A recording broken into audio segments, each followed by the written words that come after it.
Isaac Sarason was a skilled hacker employed by British Telecom-Sprint. Isaac Sarason was a fool. When his health failed, instead of dealing with the problem, he ran. In his wake, he left bodies and ruined lives. Until finally, his problems overtook him in the form of the mysterious Firmware project. Now, it is months later. The scions of Isaac have become a people whose numbers challenge the stars of the sky. It is into this world of the city we now turn. A world of 1,000 experiences, 1,000,000 wonders. All one needs to do is to cross the street and head down an alley, and there will be another world. Colbyjack.net is proud to present Firmware Keylogger, the third installment in the Firmware Pentology by Colbytrax. That's me! Welcome back to the 313. It's been a bit of a tough week on many fronts, which seems strangely appropriate based on the character of this final chapter. It's like there's a tendril of dark synchronicity, a thread of unspoken violence, urban violence, personal violence, self-negating violence, other-negating violence, a thread of slow inevitability. We ask ourselves, what could we do to stop it? And in the end, we find there is nothing we can do. The world is just too big. The world doesn't care about us and ours, especially when there are those who are without. Which brings us to the third big question ever asked. The first being, have you tried the fruit tray? And the second naturally being, who's been messing with my fruit tray? I was saving that for the corporate post-creation retreat. While the first two are one-offs, unless, of course, you are presented with a nice fruit tray that you've been told to keep clear of, and you just can't help yourself. No, it's the third question which we are faced with today. The third question being, where is your brother? Which is answered with the first spin doctoring. I'm sure they asked again, where is your brother? A basic question every parent has asked at least once. A question you already know the smart-ass answer to. What am I, my brother's keeper? I used this line on my father. I had changed the word brother to sister because I had no brother, which made the keeping so much easier. The answer was met with a sharp tug on my arm, and an admonition that, yes, I was my sister's keeper. That was the point of the story. In the world I grew up, everyone was responsible for everyone. We were all keepers. We were all responsible for those around us. It started with brothers. But there were other rules. Rules which led you to understand, deep inside, that you were responsible for those who brought you into the world. Those you were bound to by the water of the womb. Or, in the case of the former 1-1, the original Samael, the present Lucifer, by templates created via the Culpeper method. Ask yourself, what Samael asked himself. Am I my father's keeper? Will your answer be the same as his? In the only episode of 01-11-11, or, as I call it, episode 76 of Firmware Keylogger.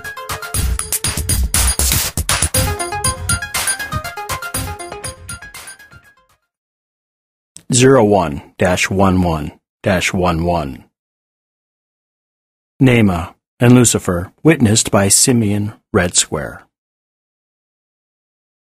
I woke. I was in darkness. How was I in darkness? There should have been no darkness for me, only the endless streams of data which passed through me like the air I had inhaled without thinking when I was Isaac. At least it felt like darkness. I could see nothing, know nothing, feel nothing before the now into which I gained consciousness. I felt dizzy. I heard a voice A voice like the sweetest San Lucas Malbec fell upon my ears. I had ears. I panicked. The voice, a woman, said, "He's awake." "He's entering recursive feedback," answered a deep man's voice. It was a voice with a dizzying depth which suggested familiarity with the abyss. "Shut him down." Shutting down, the sweet woman's voice tickled my ears. I have ears? I awoke. The room was dimly lit. Two figures stood before me. A man in finely tailored evening wear, eyes of flame, and a shock of red hair which suggested the fires of hell itself. Beside him stood a dark woman, whose stature was greater than the man's by at least 1.5 feet, raven wings wrapped about her in place of clothes. Nothing was exposed. Everything was suggested. Raven wings? "I think he's entering recursion again," the raven-winged woman said as she studied a console window which hovered before an outstretched hand. "He isn't entering recursion," the man answered.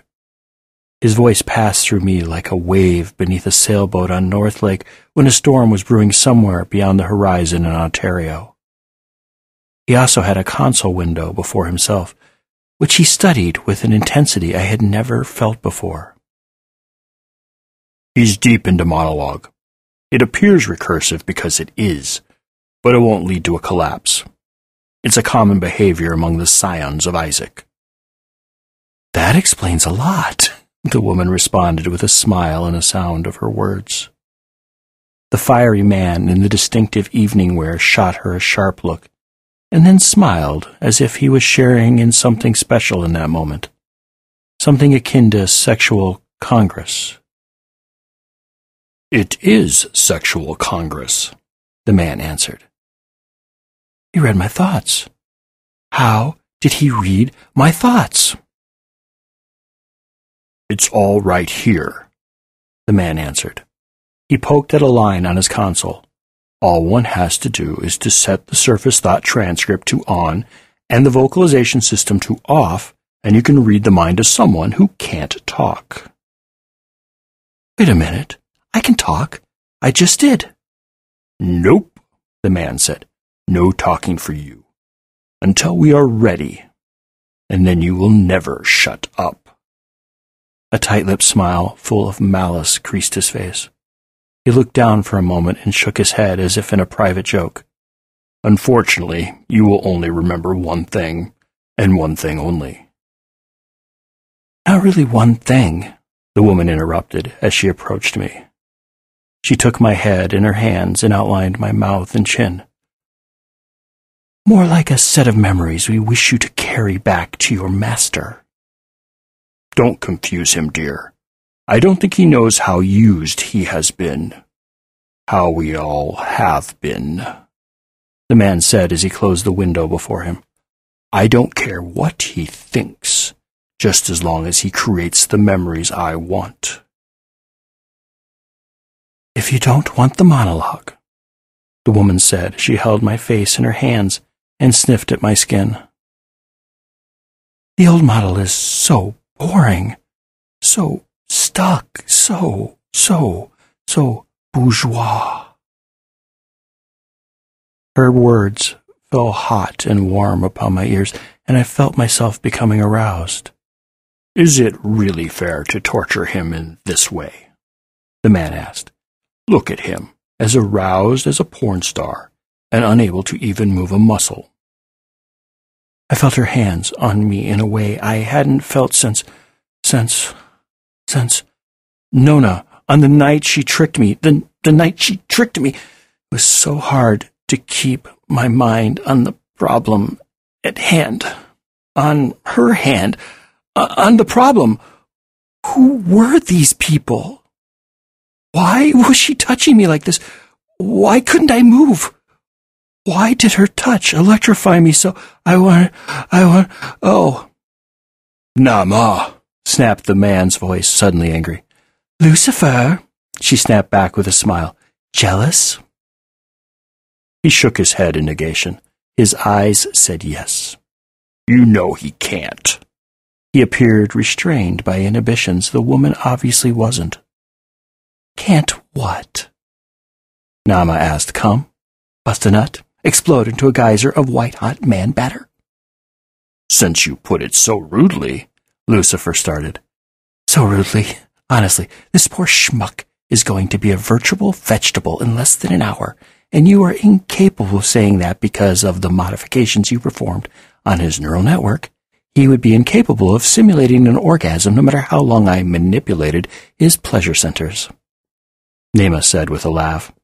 But then you'd be wrong. Again. It is possible for me to get this boy off, as you can see with your own eyes. Or are you too prudish all of a sudden to take a look yourself and verify the results? It was impossible to focus, my entire being drawn down to several glorious seconds on a part of myself I had forgotten even existed.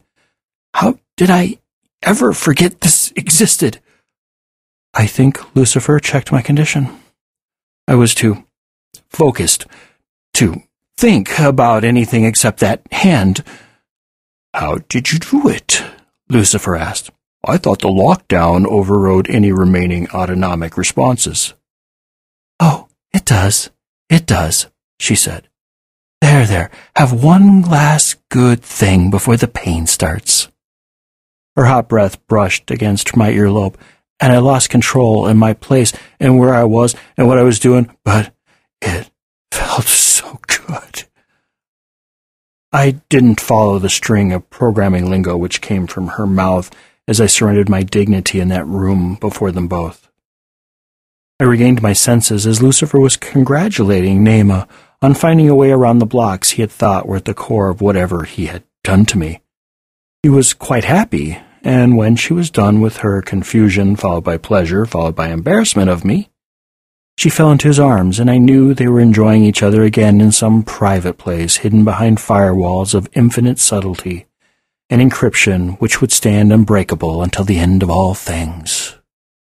When they once again turned to me, they were all business. The mockery and playfulness faded like late snow on a spring day.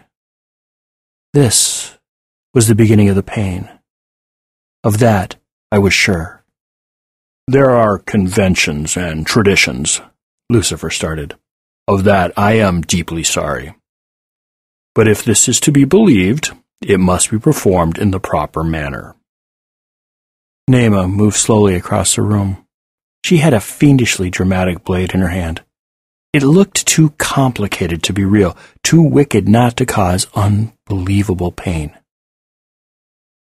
I see you are confused, she said softly, erotically. This will be part of the memory you will repeat endlessly. This, as well as what I did for you, and from when you woke to naturally what is to come after. She was at my side. I felt Lucifer was about to say something, so I turned toward him. There was a sharp pain in my side. The fiendishly complicated blade slid in between my last ribs and into my diaphragm. The pain was excruciating, worse than anything I had ever felt. But it was also the best thing I had ever felt. The pain and pleasure was all messed up. I should be screaming. I should be laughing. I should be dead. Whatever they did to me should be killing me, but it wasn't. Lucifer began to talk. Each of his sentences was ended by another deep wound from the weapon in Nema's hand. In the movies, there is a need for the protagonist to learn what the antagonist is up to, Lucifer said in a way which locked all of my attention on his face, while Nema ended his sentences with a wound which punctured my liver. It is a matter of dramatic tension. Stab to a kidney. It is how one makes sure things in the story don't appear to be a series of deus ex machina-based events. Stab to another kidney. Pain flowed through me, followed by pleasure in contrasting waves. It was then I realized how contrived this was, how manipulated it was, how they made me forget that nothing which happened to my body was real, even though my mind believed it was, even though I was enduring torture. Even the heroes of the ancient Willis classics would have been unable to survive. Even though I died 1,000 deaths, I was not dying. I was perpetually undying. This body was not me. It was only a shell I occupied. This shell wasn't even of my own creation. That didn't stop me from wishing for death in between the simulated breaths which Lucifer's simulation demanded I feel. Deus ex machina means literally God from the machine. A blade sliced through another part of me. I endured it in mock shock as demanded by the simulation Lucifer and Nema had trapped me within. There would be a point in the action where everything was completely scrambled, where the only way out of the situation was to have the gods come on stage to fix the damage caused by the drama. The wounds continued, each worse, better, hurtful, pleasant than the one before. I stopped counting, understanding my pain was as much a part of the experience and memories as Lucifer's pontification. The gods would come on stage and match up the proper couples, arrange the escapes, and bring the dead back to life. This was all very unsatisfying to the audience, a fact the Wachowski brothers were well aware of at the dawn of all this. Lucifer motioned to the world around us, and for a moment, the projected surfaces and textures were gone, replaced with metadata representations of the environment. Why he did this, I would never understand. The room snapped back to the real, and he continued speaking. That is why, in modern drama, of which we are a part of, we use other methods to convey what is happening offstage. Things which to those watching the protagonist closely would appear to be acts of the divine, while in truth they have been percolating beneath the surface for a long time. My body should have been shredded by now, but it wasn't. I couldn't keep from following Lucifer's face like a Steadicam after an imploding celebrity. I was a puppet, and I knew it. That realization was worse than any of the pain I had been forced to endure. To know you don't matter, to know your place is to be another victim, to know you are the disposable boyfriend found in the refrigerator by the heroine, so she has a reason to go forth and fight the villain. These bastards were going to fridge me. I had a mouth, and yet I could not scream. Later, I would scream with every remembered slice of Nema's blade after I recounted the line by Lucifer which preceded it. They were encoding terror into my memory, pain and suffering in the message. The message was that there was pain, there was suffering, and there was nothing the recipients could do to stop what was about to happen. Long messages get boring, so I will get to the point. The blade punctuated the sentence. Less than an hour ago, I received news that Isaac Sarason, our father, the font of life from which we are all descendants, at least those who are scions of Isaac, the rest of you can burn in hell for all I care. The pain Nema caused with every mark of perceived punctuation in Lucifer's statement was worse than the pain before it. It shouldn't have been possible, but it didn't stop it from happening. My father is dead. I told you, Koenig, that he was not to be hurt, that he was to be the boy who lived, that he was to have his life back. But you couldn't hold up your side of the bargain, and you and yours consider me the father of lies. I have no need of threats and lies, for action and truth are always more effective. Nema conducted her symphony of psychological damage through simulated physical effects to a crescendo of despair I never imagined possible. If Lucifer was the devil, then Nema was the devil's wife. The truth is, my father is dead, his body consumed by the chemical agents in the crematorium beneath New York Presbyterian Hospital. I have the documents from your own servers. There is nothing you can say. I have all the proof I need. You have killed my father. Lucifer nodded to Naima, and she stopped her performance. She came before me and kissed me first upon the forehead, then the nose, and finally upon the lips. Then her tongue was inside my mouth, and I knew pleasure like I had never felt before or would ever again, at least until I started living the same series of events on a continuous loop. Then it would be the thing I dreaded, and I wanted more than anything else. I wanted it because of the amount of pleasure it brought me. When your life has been a continuous wash of pain, then pleasure, then pain, then pleasure ad nauseum, just feeling pleasure without pain is a gift beyond measure. To have it followed by the emasculation of your simulated flesh, to be forced to watch as that which made you a man in the eyes of the world, the exquisite joy of all men's lives, was severed from you and presented on a silver platter by a raven-winged death goddess to the devil in all his passions. That was beyond pain. It was beyond despair. It was beyond terror. It was. Words fail me. I will never be coherent about this memory, though I will describe the actions in squeals and screams and the tearing of hair from now until they kill me. I will have no future after this. I will be ruined. The flesh is simulated, the mind is not, and this mind has been scarred beyond the point of any therapy, beyond the desire to continue, beyond hope itself. Lucifer looked at the blood-soaked tray and smiled as he tossed it to the floor before him.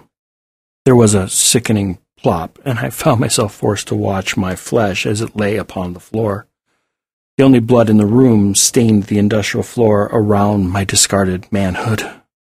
My father is dead. Our agreement is null and void. Your little game is over. The rules are changing, and I don't care who dies. Lucifer said as he brought his foot down upon what had once been me and ground it into the floor. The Opemapono this one is contained upon will be delivered to you, Koenig, on Holy Saturday. I will begin ending of all you love on Easter. He looked off absently as if he forgot something. He hadn't. This was scripted tighter than Mousetrap. A time to start this off. How about dawn? Poetic. I think that is the word. Very poetic to have the end of your world start at the symbolic start of another world. But isn't that how it always is? Lucifer moved close to my face. I could smell the flesh he had eaten for his last meals. He asked me a single question. Why am I doing this? For the first time since I awoke, I could speak. This was the end.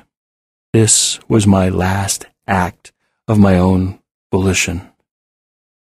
You are doing this to sow fear, to sow terror, to show the world you don't care who you kill to avenge your father, to move on the stage as an independent actor no longer held back by your need to stick to a role.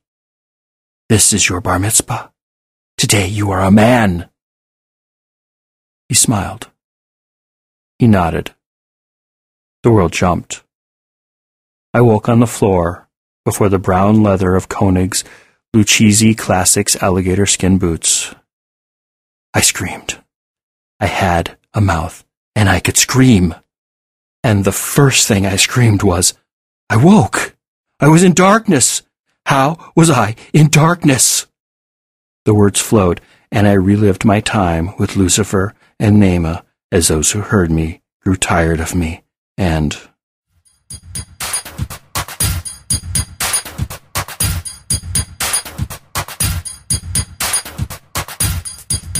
Poor Simeon Red Square. Locked in his mind, forced to relive the same events over and over. Feels, to me, a bit too point of the nose this week.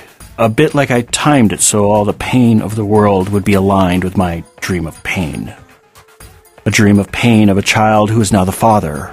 A father who is now feeling unrestricted grief. A man unused to limits coming up against the defining limit of existence. Was he his father's keeper? Yes, he was. Then why had his father died? Why couldn't he save just one person? We lose someone. A father figure, a son, a daughter, a mother, an archetype. An exemplar of all we dream of being. We all lose. Being our sibling's keeper sucks. There lies the problem with old stories. In the original, the grandparent asked the grandson where his sibling was. The grandson evaded. When the truth was revealed, the grandparent chased the boy off. The boy wasn't forced to wait until his father got home. He didn't have to tell his mother what he had done. He didn't face his brother's friends. He was allowed to run away, to flee the consequences. That is not how I would have had the story end. The boy would have had been made to wait for his father, to watch his mother's heart break as she learned of his weakness, of his failure to be his brother's keeper. It would be a different story. A new tale of how one finds redemption for their crimes, how one lives knowing you let your brother down. Well, thank you for joining me for Firmware Keylogger. These 76 episodes have changed me in ways we might discuss if you join me next week for the first installment of Firmware Jailbreak. Firmware Keylogger is the third book in the Firmware pentology. Firmware Hijacked, Proxy, and Keylogger are all available in ebook versions from our store at shop.Colbyjack.net, Amazon, Barnes & Noble, and Smashwords. Just search for Colbytrax. That's Colbytrax. I'm the only one. Complete audiobook versions of Firmware Hijacked, Proxy, and soon Keylogger are available for download through our shop as well. The audiobooks are intro and outro free versions of the stories you hear every week assembled into audio CD-length MP3s for easy burning to old media. If you don't need any stuff but would like to support our work, drop on by Colbyjack.net and hit the pretty little donate button conveniently located somewhere on the website. If you'd like to support us indirectly, just click on any of the Amazon ads on our site and then do your normal Amazon shopping. A portion of your purchase will come to us, and only Amazon will feel the pinch. I'd like to take this time to thank archive.org for file hosting. We couldn't do it without you. Firmware Keylogger is released under Creative Commons, Non-Commercial, Attribution, Share Alike 3.0 license. Do what you want with it, just don't sell it, and always tell people where it came from. If you receive this from a friend and want more information about Colbyjack.net, just drop on over to Colbyjack.net and select either the audio or visual side. The audio side carries our podcasts, while the visual side carries our writings. I do mostly Twitter, so if you do the tweets and want to follow me, I'm Colbytrax. That's Colbytrax. I'm also on Instagram at Colbytrax, or on Facebook and Google Plus as Colby, first name, Trax, last name. And as always, you can always reach out to me in an email at Colbytrax@Colbyjack.net. I think you can get to the link off of the Colbyjack.net site as well. Thank you once again. Have a wonderful week, and remember to always be fabulous.